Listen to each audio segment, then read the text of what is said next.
You are listening to Killer. This is case number 17, the Golden State Killer, Part 9.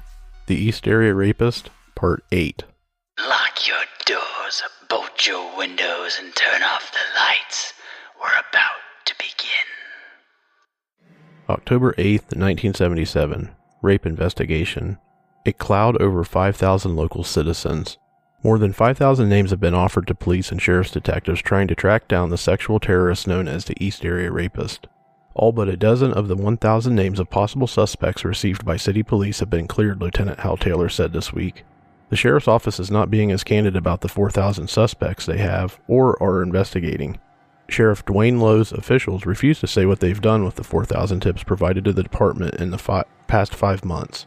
Only the police department responds to the question, what happens to all the names, all in the information gathered on so many citizens in the Sacramento area.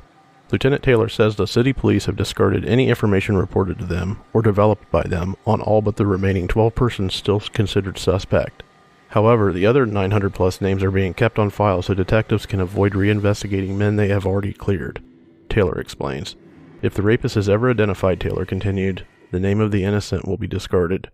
The Sheriff's Department is continuing to sort out names of possible suspects, says Chief Deputy Fred Reese. We are not going to tell how we eliminate people.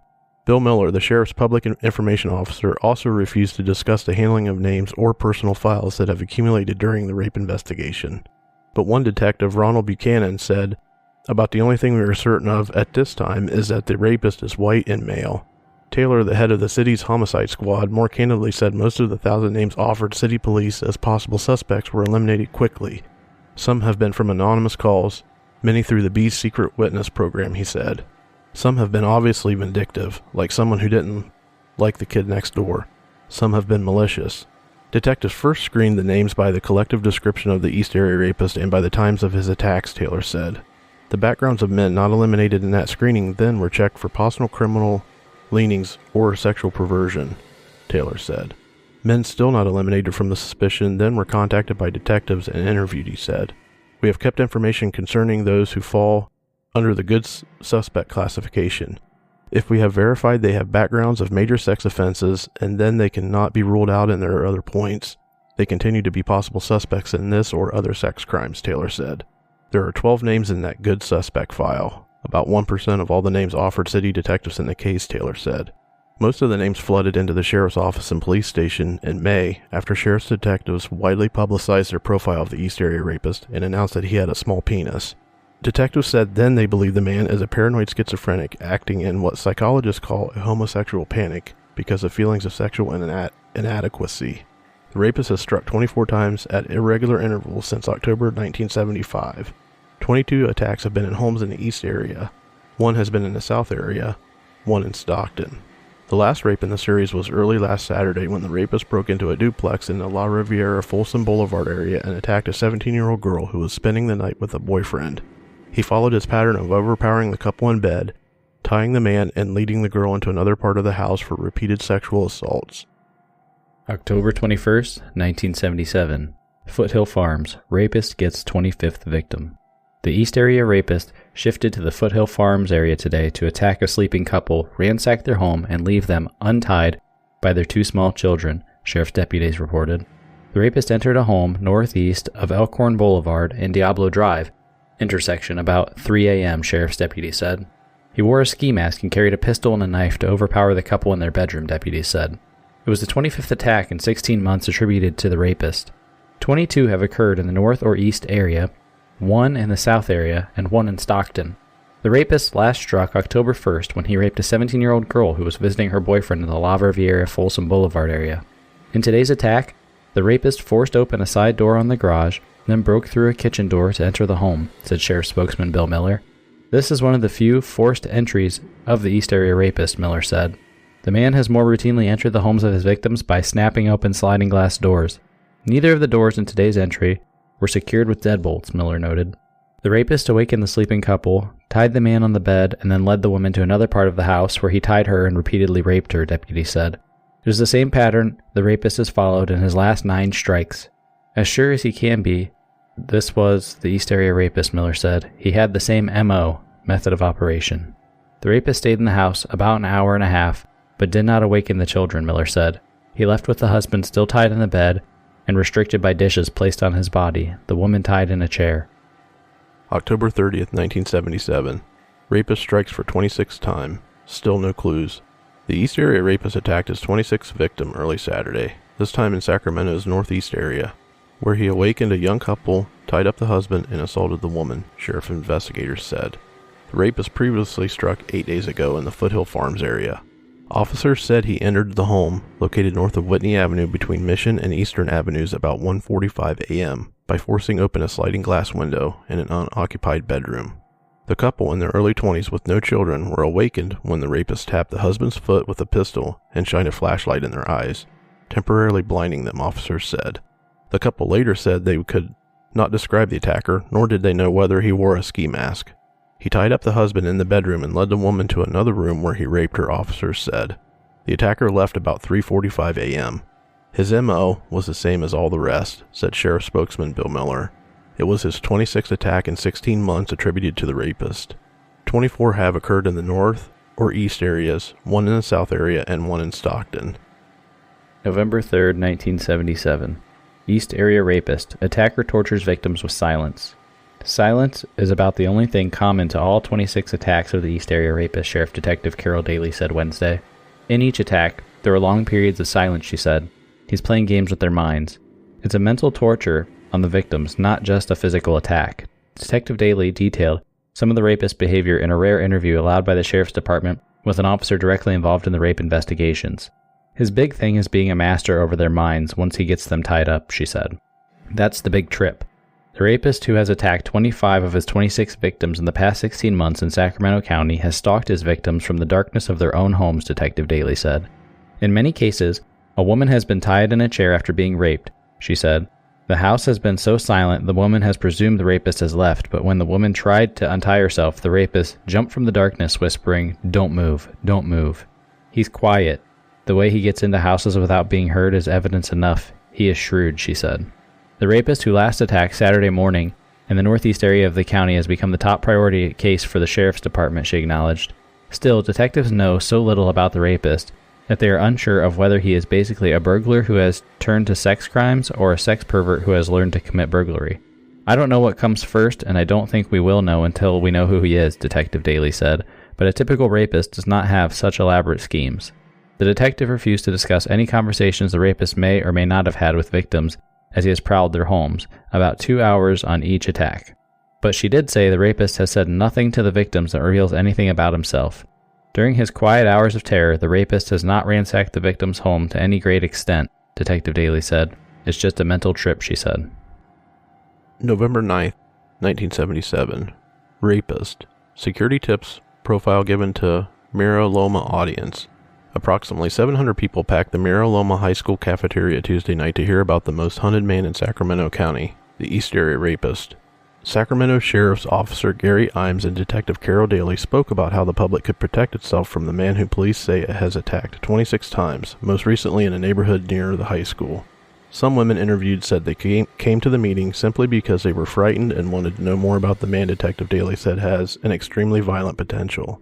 Others in the predominantly young female crowd said they came to learn about how to increase security in their homes.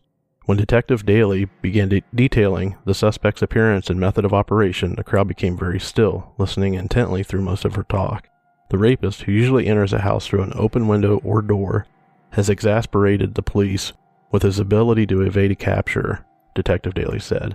Some of the agencies involved in the hunt for the rapist include the Federal Bureau of Investigation, the Sacramento Police Department, and the Stockton Police Department.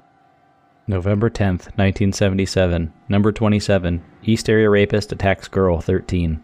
The East Area Rapist broke into the Sacramento condominium early today, raping a 13-year-old girl after he awakened and tied up her mother.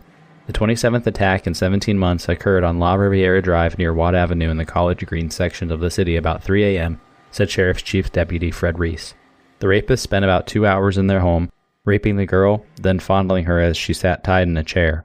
He entered the condominium by forcing open a sliding glass door, Reese said. Once inside, the rapist awakened the mother, tied her in bed, placed China on her back, and said if he heard the dishes rattle that he would cut off the daughter's fingers, police said. The rapist then led the 13-year-old into another room and attacked her. After the ski-masked armed man left the home, the girl and the woman screamed until neighbors heard them. A neighbor then followed the screams into the home and untied the 2 victims. She was the youngest victim in the terrifying series of attacks, police said. In his last 10 rapes, he has victimized sleeping couples in cases where he has tied the men in bed, then led women into another part of the room for sexual assaults. The East Area Rapist last struck October 29th north of Whitney Avenue. After this morning's attack was reported about 5 a.m., sheriff's deputies took into custody a possible suspect in an El Camino Avenue restaurant. The man was questioned, taken to the scene of the rape, and held in custody about 2 hours before he was released. December 4th, 1977. Noise may have curbed East Area Rapist. A group of noisy teenagers hanging out on a corner may have saved a Foothill Farms woman from becoming the 28th victim of the East Area Rapist. Sheriff spokesman Bill Miller said Saturday a man believed to be the same suspect who has sexually assaulted 27 other women broke into the woman's home about 11:30 p.m. Friday night. The intruder tied up the woman, who is in her 30s, and roamed through the house for about 2 hours. But because of the clamor outside, Miller speculated, the man left without assaulting the intended victim. Miller said the woman's husband was not at home at the time, but that a child slept throughout the incident. The residence chosen for the attack is near the intersection of Brett and Rebelstock Drives off Interstate 80. It was the second such attack in the area. The majority of the East Area rapes have occurred in the unincorporated area of the county, but 2 have been just inside the city limits. One of the attacks, which have occurred over the past 18 months, was in Stockton. Miller said there were elements of the East Area Rapist method of operation missing from the Friday night attack, possibly because of the commotion outside the house. Still, he concluded, the evidence points to its being the same man. Investigators feel he came in, she was asleep in bed, and she woke up to a flashlight shining in her face. Same MO as before. She can't give any description of the guy, or the weapon, or anything else, but he moved her from the bedroom to another room and tied her up. Shortly after that, she and the suspect heard what sounded like a bunch of teenage boys making a lot of noise and talking really loud right outside the house. They were out there for a long time and obviously made him, the rapist, very nervous, and that's probably why he didn't do a lot of things he normally does, Miller said. As we left off last week, we found the evidence, the homework. We read Mad is the Word, the essay. We're going to reread that again and actually break it down in a little bit more detail. This is Mad is the Word. Mad is the word that reminds me of 6th grade. I hated that year. I wish I had known what was going to be going on during my 6th grade year, the last and worst year of elementary school. Mad is the word that remains in my head about my dreadful year as a 6th grader. My madness was one that caused my disappointment that hurt me very much. Disappointments from my teacher, such as field trips that were planned, then canceled. My 6th grade teacher gave me a lot of disappointments, which made me very mad, and made me build a state of hated in my heart. No one ever let me down that hard before, and I never hated anyone as much as I did him. Disappointment wasn't the only reason that made me mad in my 6th grade class. Another was getting in trouble at school, especially talking. That's what really bugged me, was writing sentences, those awful sentences that my teacher made me write. Hours and hours I'd sit and write 50, 10, 150 sentences a day and night. I write those dreadful paragraphs which embarrassed me, and more important, it made me ashamed of myself, which in turn, deep down inside, made me realize that writing sentence wasn't fair. It wasn't fair to make me suffer like that. It wasn't fair to make me sit and write until my bones ached, until my hand felt every horrid pain it had ever had, and as I wrote, I got madder and madder until I cried. I cried because I was ashamed. I cried because I was disgusted. I cried because I was mad, and I cried for myself. Kid who kept on having to write those damn sentences. My angriness from 6th grade will scar my memory for life, and I will be ashamed for my 6th grade year forever. So this is where we left off last week, and if you recall, the scent dogs that had traced the escape route of the East Area Rapist tracked him to a location where he most likely got into his car and left. But right at that location, they also found a few pieces of paper that looked like they had been pulled and removed from a spiral notebook. These papers were known as the homework. As part of that was Mad is the Word, as well as a neighborhood map, which it wasn't the neighborhood he was in, but it was a map of a neighborhood. And there was also a piece of paper which had the word punishment scribbled on it. Now, punishment isn't written out clearly. It's kind of hard to see. The letters UNISHMENT are spelled out pretty evidently, but the letter P at the very beginning is kind of drawn in like a weird way, and it's got like a circle around it, and it's kind of hard to really make it out, and I don't know that anybody really knew what it said for years. So those were the pieces of evidence that were left behind. And last week we didn't have a great chance to sit down and really talk through that. So I wanted to do that at the top of the show here. The one thing that I wanted to touch on was mad is the word. So as I reread the essay again, and the one thing you'll notice is he writes mad is the word, supposedly. If let's just take this from a lens of this is the East Area Rapist's writing, okay? So he writes mad is the word. But he also wrote another article or essay and sent that to 3 area media outlets. So if we are to believe that the poem that he wrote the first time that we've already read from a few episodes ago and sent that to the media, and then compare it to mad is the word, the grammar is completely different. And in this article, and Craig, you can attest to this was copied and pasted as he wrote it, straight out of his journal. There's a million grammatical errors in here. It's kind of hard to read for that reason. When he writes the word like right, at one point I believe he writes it like WRIGHT. I mean, things like that, just to give you an idea. There's just a lot of strange phrasings and commas in strange places and those kinds of things.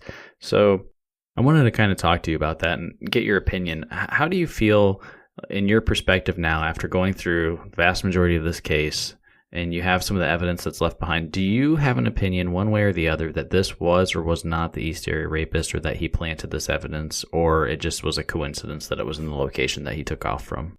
I think it was definitely planted. I think he left it there. I mean, the scent dogs just don't track to a certain spot and stop. And coincidentally, something like that is laying there. It's almost like it's not a confession to what he's done, but it's an indication of how things started to shape up in his life at an early age and push him over the edge and have him go down that track of dark thoughts of how he wanted to get back at people in general. That's my take. Yeah, and, I'm kind of curious if, I have a tough time with this because I could write a narrative where this essay fits in with him perfectly, because I could say, obviously this guy's escalating, he's a criminal, he felt this way back in 6th grade, he was angry, he had these strange thoughts, and he was writing about it and expressing it. At the time, he seemed to feel like he may have been rejected to some degree and those kinds of things. And then we can try and fit that to this criminal and say, okay, well, clearly he's a criminal. He must have something that's feeding his criminal behavior, and point it back to this essay and go, look, at 6th grade, he was already feeling these feelings. But again, I don't know.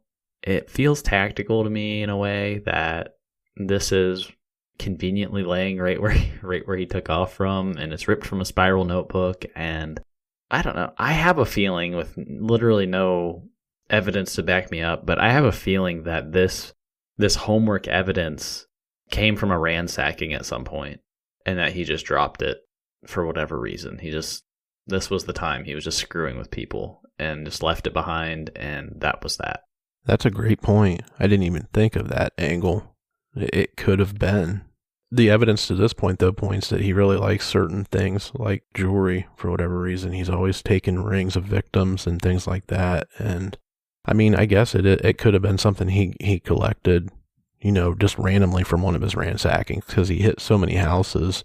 Oh, and you have to remember the Visalia ransacking series, too. Like, who knows? He could have grabbed a journal or notebook out of a room, because it's one of those strange nominal value items that he would have taken as like one of his treasures. Like, oh, look at this, I found this. Maybe there was more in that journal that, okay, here's all this other cool stuff that was in here that like he liked for whatever reason, because he would take personal mementos of the victims rather than expensive items. And so maybe he was taking this personal memento, which was a journal of a 6th grader, and for whatever reason he liked it and kept it. And then later on he went back and tore the pages out and left them behind there. Or he recently found them when he was ransacking one of the homes during one of these East Area Rapist attacks. The one thing, though, about that is I don't know when police ever released this information, the homework. I don't know when they released that to the public for this to be public knowledge, because I have a feeling this wasn't released right away. And you would think if somebody wrote this that wasn't him, they would have known that was their essay. Yeah. From an eyewitness standpoint, they would have said, yeah, this was stolen from my home. This was my kid's homework. let's talk about this from the angle of it being something that he wrote, that he shared from a personal experience that he had in 6th grade. Personally speaking, did you ever have to do this as a punishment in school?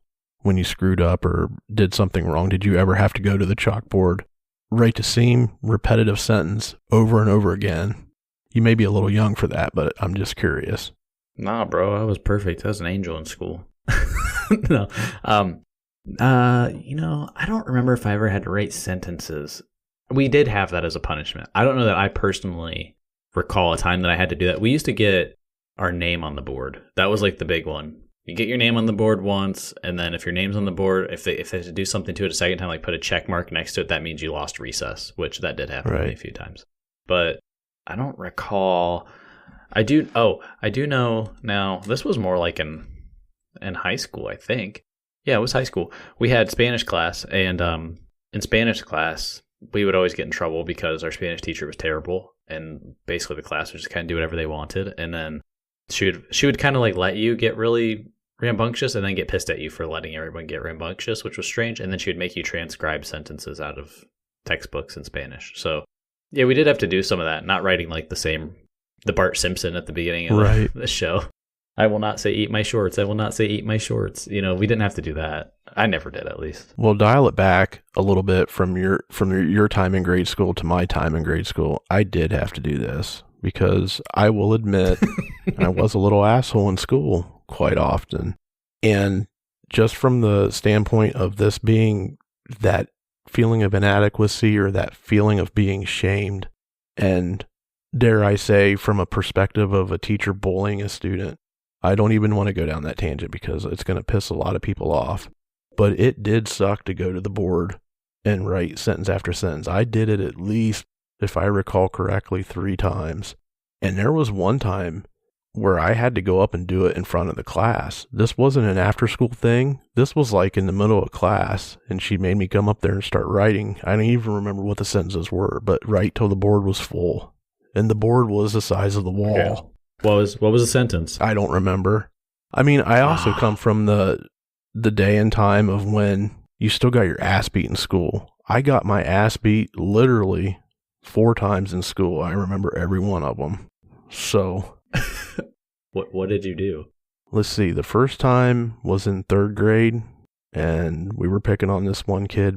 And we were the typical little asshole bullies, and we were telling this kid he was a fat fuck, and he was railing this one other fat chick that was a grade ahead of us. And the third grade, mind you, 8 years old, and the teacher found out, and she took us out in the hallway and beat our asses with a yardstick. Oh yeah, you deserved it. I think it was again in the 5th grade just for being disruptive in class. One time on the school bus for raising a ruckus on the school bus. The school bus driver literally stopped in the middle of the road, marched to the front of the bus, and he had what looked to be like a 2x4 with a carved out handle, and whooped our ass on the bus. And then the last time was in 8th grade. We were in study hall, and yeah, I think I was throwing stuff from the back of the study hall classroom and hitting another kid in the back of the head, and yeah, he ratted me out. I got my ass beat in 8th grade then too. Oh my god. Yeah. I never got in that much trouble. One year we really hated our recess monitor, and being, I think, second or 3rd grade, we all had the great idea that if we acted up bad enough for long enough, she would quit. And so we all started trying to challenge ourselves to see how many times we could get in trouble. And I never got hit. We just get taken off of recess or whatever. And that was really it. And then the only other time I'm thinking of that I got in trouble, I got sent to the principal's office. My bus driver, I don't know how she saw this. Okay, so I got off the bus, and one of my best friends was on the bus, and he was looking out the window at me, and he flipped me off. I was probably a freshman in high school when this happened. Maybe 8th grade. No, I think it was freshman. Anyway, so I get up the bus, and I'm looking back at the bus, and he gives me the bird. And I'm like, oh, you son of a bitch. So I had my backpack over, just one strap over my shoulder, and I turned around, with my back to the bus, and on the other side where the backpack wasn't, I just, lifted my other arm and flipped the bird under my back, so just this real discreet, I'm just giving him the bird back and walking away. The next morning I get on the bus, it's 7 o'clock in the morning. My bus driver's like, I need to talk to you. And I'm like, "Oh, okay, what did I do?" She goes, "Did you flip someone off on the bus yesterday?" I'm like, yeah, I guess, yeah, I did. She's like, "Why'd you do that?" I go, "Well, they flipped me off first." And that wasn't apparently a very good response because I got sent to the principal. And the principal sat me down and he's like, "Did you flip somebody off yesterday?" "Yes, I did." "Okay, don't do it again." That was it. Yeah, and that's just how much times have changed. If I would have done that in school at that age, at that time, I would have got paddled. I would have got whipped. Well, I'll tell you what, next time, well, I still to this day don't know how she saw me because, she's in the driver's side and I was on, so she's in the United States on the left side of the bus at the front left, okay? And I am on the back right side of the bus when this happens, not to mention the back half of the bus when I do this. And I'm not in the view of her mirror. Like, my hand is in the opposite direction. Like, I'm completely covered. Somebody tattled on me. Those sons of bitches. I'd say somebody ratted you out. Back to the point we're trying to make here for the ear, if this was his homework and was basically his venting about how much he hated the 6th grade and what they made him do and how they shamed him, and it makes sense. To me, it does. I mean, it set a precedence at that age when he was 11, 12 years old that he was just completely disappointed and completely distraught about what had happened that year of school. I'm not an expert. Did it set things in motion later in life? It could have been a jumping point. I have no idea. Yeah, it's definitely interesting. The one last thing I want to touch on about the homework before we move on is there was this map that was drawn, and it looked like a map of like a neighborhood laid out, and almost like a map you would draw if you were kind of planning to lay out a new neighborhood in this area, an undeveloped area or something like that. And it had like lines on it that kind of would show like sloping and grade and this and that. And for a long time, people thought that because he would attack near a lot of residents that were for sale or in new construction areas, that maybe he had a background in real estate or land development or something like that. So then this kind of like fit that narrative. But knowing the ear the way that we do, and the way he would play to things that were coming out in the media, first, he never attacks while a man's present. Boom, right away. He's attacking with a man present and keeps doing it almost the rest of the series. Then it's, he's this paranoid schizophrenic, and then he starts running around the house, fake sobbing and fake crying and doing all these strange things and throwing out these red herrings left and right.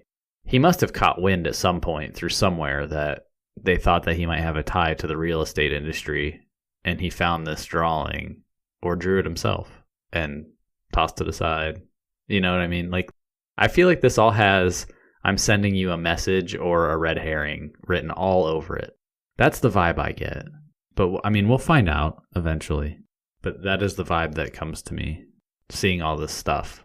It just magically appears right there at the crime scene. He wanted them to find this. Yeah, it was too perfectly placed. It was right where the dog went, like I said, and it just happened to be right there. Attack number 45, December 18th, 1978, San Ramon. A family living in San Ramon had developed a routine that they would follow each day once they had learned of the East Area Rapist.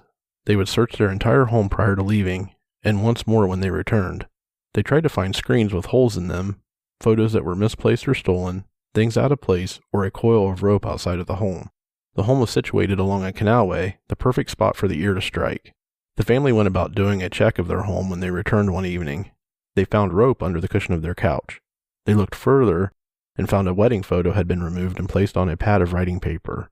The pad had been previously used and returned to its place, so they knew it wasn't something they had done. The family reported the incident, and police had them stay elsewhere for the night. While they stayed in the home, parking an unmarked car in a nearby driveway. Nothing came of the campout, however. It's believed the car being there was too much of a dead giveaway. It's possible the ear had seen the officers arrive that evening, or he peeked into the strange car and realized what was going on and aborted his attack. Attack number 46, March 20th, 1979, Rancho Cordova on Fillmore Lane. A single mother and her 2 kids had recently moved into a duplex where they had been there for 2 months. The single mother had moved from Petaluma, a small coastal California town. She worked as a secretary on Cottage Way in Sacramento. The young mother and her 12-year-old twins were asleep in the home when between 4:30 or 5 a.m. the mother was awakened by a man on top of her holding her down. Instinctively, she reacted by fighting back.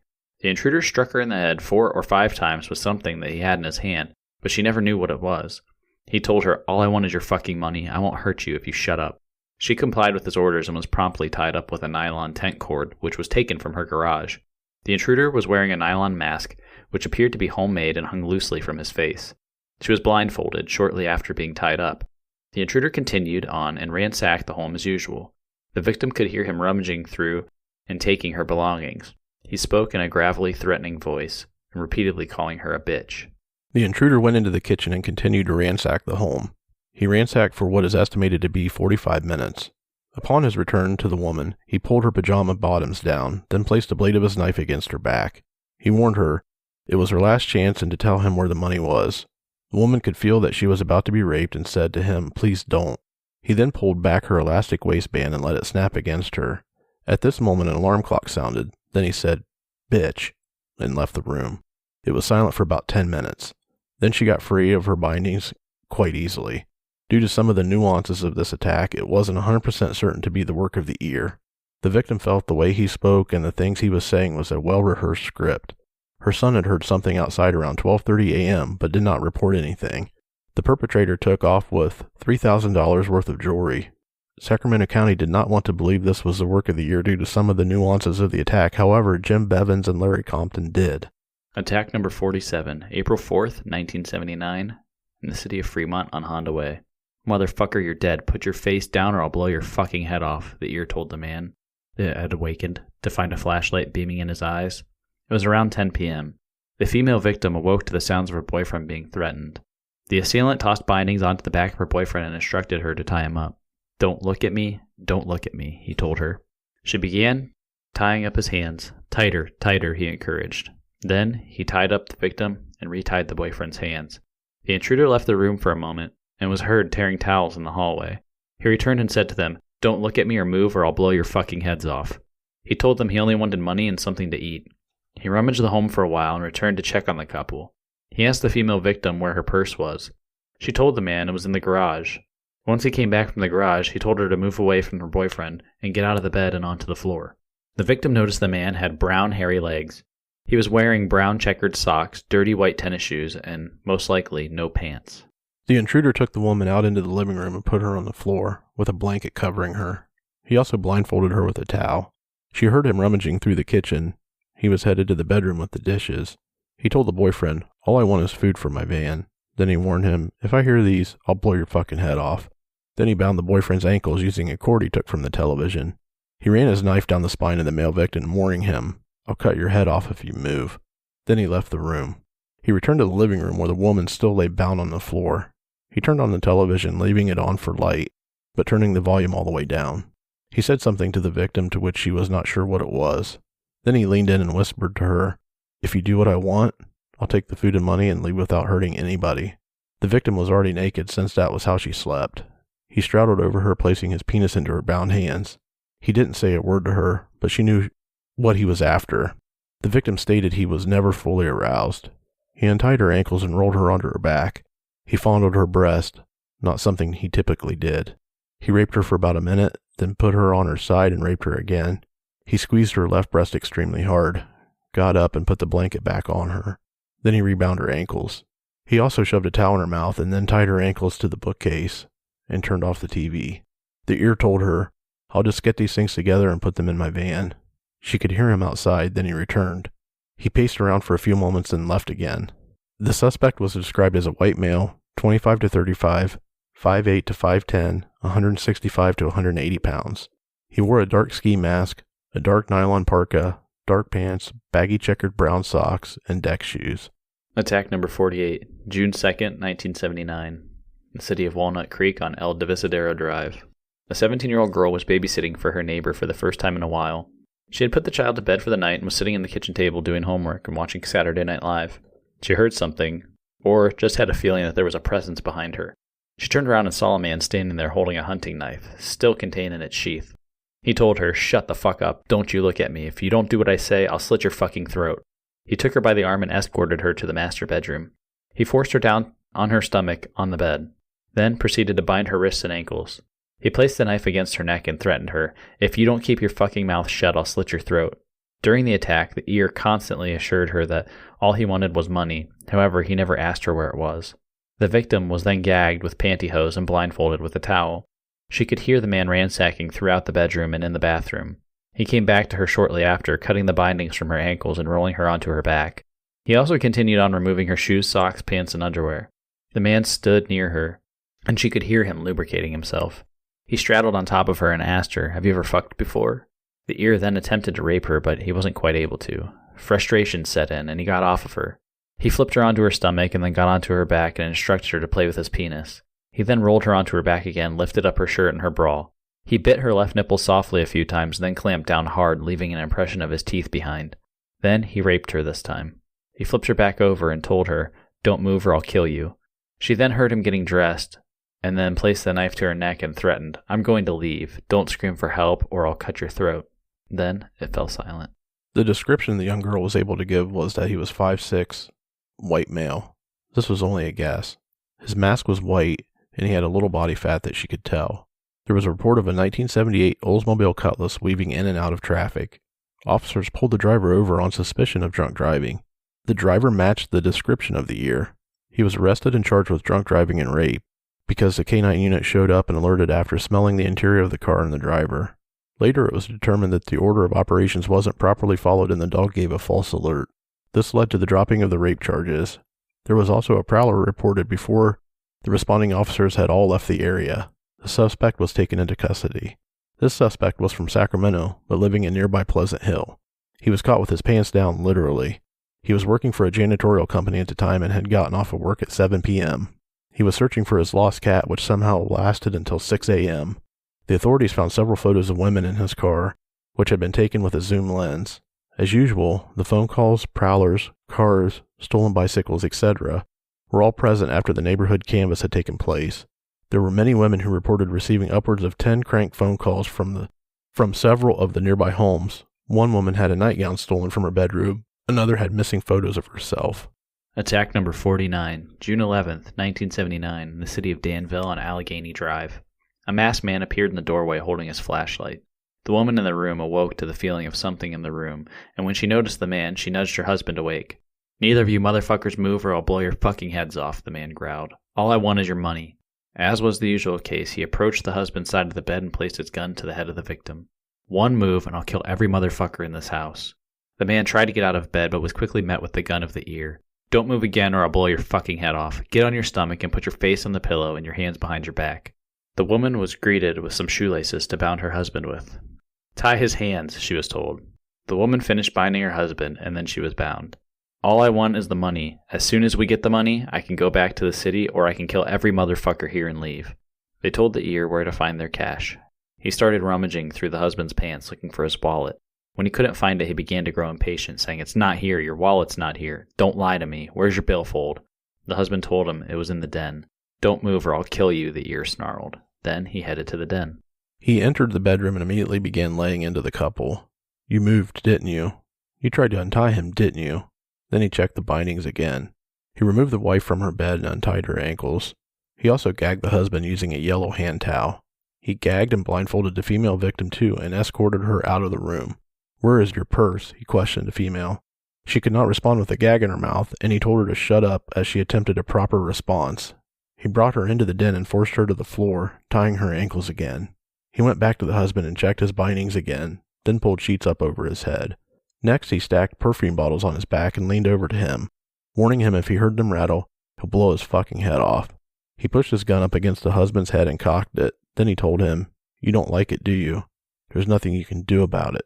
The assailant then took off through the house and began ransacking. During the ransacking, he stopped, went over to the victim, and stood over her. He said to her, "I'm hungry. I need something to eat." He then went to the refrigerator, where she could hear him opening a can of beer. He came back and stood over her again. "I want to fuck you." His penis was then placed in her hands. "Play with it. Stroke it." He stopped for a moment. Then he continued on. "I want you to suck me." He forced her to perform sex acts on him, then rolled her over and raped her. After he was done with her, he ransacked through the home again. He approached her and touched her shoulder with something. I have to take these out to my van. Don't move or I'll blow your head off. I'll be back." Then he was gone. She had no idea what he had poked her with. At one point during the attack, the couple heard a small vehicle which sounded like a truck race up the street and stop in front of their house. It sat for a few seconds, then they heard it race off. Then after driving a short distance, they heard it stop and the door slam. They assumed he was gone now. The husband attempted to get loose, but the ear was still in his room just watching him. They think this was around 4:30 a.m. He waited a bit longer and then finally slipped his blindfold. It was now 4:45 a.m. The scent dog came in and traced the path from the home through several backyards, finally ending about 20 yards south at the intersection of Delta and El Capitan. They found footprints that matched his shoe type all along the trail. The investigation revealed he entered the home through the couple's 3-year-old child's bedroom window. The suspect description was the usual, except they did say he seemed to be stocky, maybe due to his sweater, or due to the fact that he was truly stocky. Several reports of prowling, a stolen bicycle, and crank calls. An interesting tip was had around 11:45 p.m. The person of interest was standing around 5 feet away looking at his neighbor's house. Then the man hopped a fence in the side yard. The witness watched for several minutes until he finally went outside to see what the man was doing. The witness continued east on El Capitan Street. As he came close to Allegheny Drive, the person of interest hopped on a 10-speed bike and sped off. Police responded to the call at 12:15, but they didn't find anyone. Attack number 50, June 25th, 1979, Walnut Creek, San Pedro Court. A family consisting of a 13-year-old girl, her 16-year-old sister, and their father lived together on San Pedro Court. The father used to waking up around 4:45 a.m., woke just before his alarm went off. He heard his youngest daughter running into his room screaming, "I've been raped." The 13-year-old had been fast asleep when an intruder was on top of her back, placing his hand over her mouth. He warned her, "Don't say a word. I'm not going to kill you. All I'm looking for is money. All I want is money." He put his knife against her neck and ordered her to place her hands behind her back. He warned the young girl that he would stab her if she didn't comply. He bound her up like all the others, then told her, through his clenched teeth, "I'm not going to kill you. All I'm looking for is money. All I want is money." He then began lubricating himself, straddled her, and told her, "You rub my cock and you better make it good or I'll kill you," as he placed his penis into her bound hands. Then he climaxed on her and ordered her onto her back. He untied her feet and pulled off her underwear. Then he asked, "Have you ever been fucked before?" She didn't reply. "I want you to spread your legs far apart. Just do what I want and I won't hurt you. Give me a good drop or I'll kill you," he told her as he spread her legs apart. He then raped her. After he was done, he tied her feet. "If I hear one word out of you, I'll kill you while I'm looking. Looky, for money, money, money." The victim got loose shortly after this and alerted her father of the rape. Scent dogs were brought to the scene. It was the same 3 dogs that had been at the second from last attack. They remembered the victim's scent and began following it across the yard down the street to where a pool was being built. This is where the scent stopped, the same spot where they had stopped tracking him on June 2nd. He never entered any of the rooms in the home besides the one that he was in during the assault. The sisters at the house did receive a silent phone call while they were on their summer break from school. The victim did shop at Alpha Beta Market, which marks the 3rd straight victim to shop there. Nothing suspicious happened while she was there that she recalled. The suspect was described similarly as the others, except that he had been described as being chunky. She also reported, as many others, that he possibly had a Mexican accent. Attack number 51, July 5th, 1979, Danville, Sycamore Hill Court. A man was fast asleep around 6 a.m. when he was awakened by something in the room. His wife was fast asleep next to him. He sprang out of bed to see a man in a doorway pulling a mask down over his face, wearing a blue jacket, buttoned all the way up to his neck, gloves on, and shoelaces dangling from his hands. The man, 6'2", 220 pounds, sprang into action. The couple had a plan if the ear were to attack them. He would confront the man, while his wife would escape for help. The large man confronted the ear, yelling at him, "Who the fuck do you think you are? What the fuck are you doing in here?" The husband blocked the man, and the wife slipped out beside them and ran down the stairs and outside, immediately screaming for help. Neighbors heard the commotion and called the police right away, which is something no other neighbors had done before. The husband then escaped downstairs as his wife did. The husband got a great look at the man and even underwent hypnosis to describe him. He was 5'10" to 6 feet tall, 160 pounds, with a wiry build, square shoulders like a football player. He could see enough of his face to say it was a boyish face, with lean but not bony features. He had a particularly large nose. His eyes were round, deep set, and light-colored, likely hazel. His eyelashes were full, but not feminine. His eyes were also described as wide open, yet sleepy looking. There was a composite that was created from this incident, which is the cover of Larry Compton's book, Sudden Terror. The photo that they came up with, the composite sketch, is, like we said, it's the picture that's on Larry Compton's book, Sudden Terror. And it's a picture of a man, and he's wearing what looks like, a dark ski mask with only eyes cut out of it, and they're rather big eye holes. And you can see there are two relatively big eyes behind this mask. The mask is, like, they try to make it look kind of see-through, and you can see, like, these very thin lips underneath. You don't really see much of his nose in this picture, but you can see he's got the mask kind of, it looks like he has a really broad jaw from what you can see, like, at the base. So he has his chin, and then it, like, kind of fades out to, like, a wide set jaw. And he's got a button-up shirt all the way buttoned up to his neck. And, this picture is a pretty famous photo from the series. And, it's one of those composites that you see frequently when you research this case. And that all stems from this last attack. And the interesting thing from this attack is, this couple had a plan. They surprised him. He was described as when the male approaches him, and instantly comes up on him, he takes a couple involuntary steps backwards, they say. And then he just kind of like blinks at the guy. Doesn't really hesitate, doesn't do much. And the one thing that I was wondering during this attack is, why didn't he attack the man at this point? Like, he didn't stab him, he didn't shoot him, he didn't do anything. He just kind of like let him escape. The way that it was, worded was, it was almost like the guy had to run through him to get out of the room. And he just kind of lets them go. What'd you make of that? I was wondering, as I kind of read through that on the side, is when he awoke and saw the guy standing in the doorway pulling the mask down, they had this elaborate plan, which worked. Thank goodness, his wife escaped down the stairs past him. But this is a big dude, 6'2", 220. The guy's pulling his mask down. He's not in an attack stance with a weapon. I don't know. Even if he's pulling his mask down, he likely didn't have a knife or a gun in his hand, right? And it'd be kind of a weird or awkward. Why didn't the guy just take him to the ground? Yeah, that's kind of the one thing that's frustrating. And, he hasn't hesitated to kill people before. And for whatever reason, he was so surprised during this attack that nobody did anything about it. And that's the other thing is, why didn't the man, it's easy to say in retrospect, right? Like, why didn't you fight the guy who's been raping 50 people and kill a few people? Like, why wouldn't you come, have a knockdown, drag out barroom brawl with him in your bedroom?